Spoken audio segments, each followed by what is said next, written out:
So a few things to note. One is that it's interesting that the Easter Sunday Gospels, while they deal with the resurrection, none of them actually show an encounter with the risen Christ.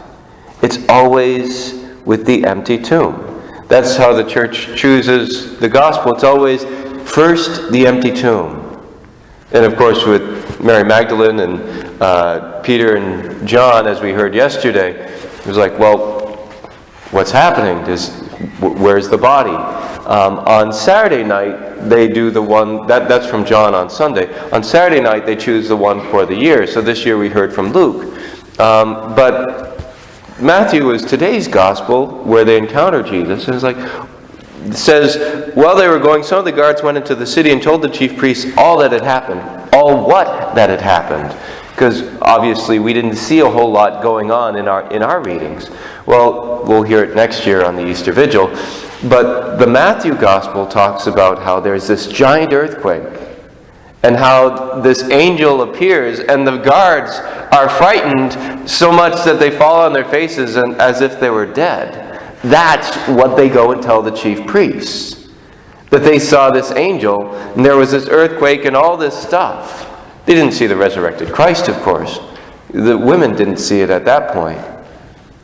But they have this encounter with a divine being. And they go and tell the chief priests. And the chief priests are like, here, we're going to bribe you. And you can say that the disciples came by night and stole him while we were asleep. Two problems with that. Number one, you shouldn't be sleeping if you're on guard. Kind of a key point of it. Two, how would they know that the disciples stole the body if they were asleep? So, I mean, it's not a good story. It's not a good story. And yet, they're like, oh, sure. We're not going to talk about this. People will think we're crazy, but we'll take the money. We'll take the money. So, but the hardness of heart. The hardness of heart from the chief priests. That they refuse, even in the face of this divine theophany, a revelation of God through the angel. They still refuse to believe. They still refuse to believe. I love in the Acts of the Apostles, we didn't hear it today, but there's a point where they're talking about how they're going around and the disciples are going and they're evangelizing the people, and it says, and even some of the priests began to believe. Like, wow, that's huge. That's huge. But we see this and we say, just because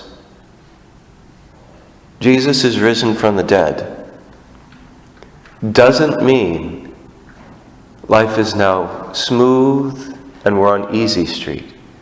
Even from the very beginning, even from the very day of the resurrection, there is still opposition.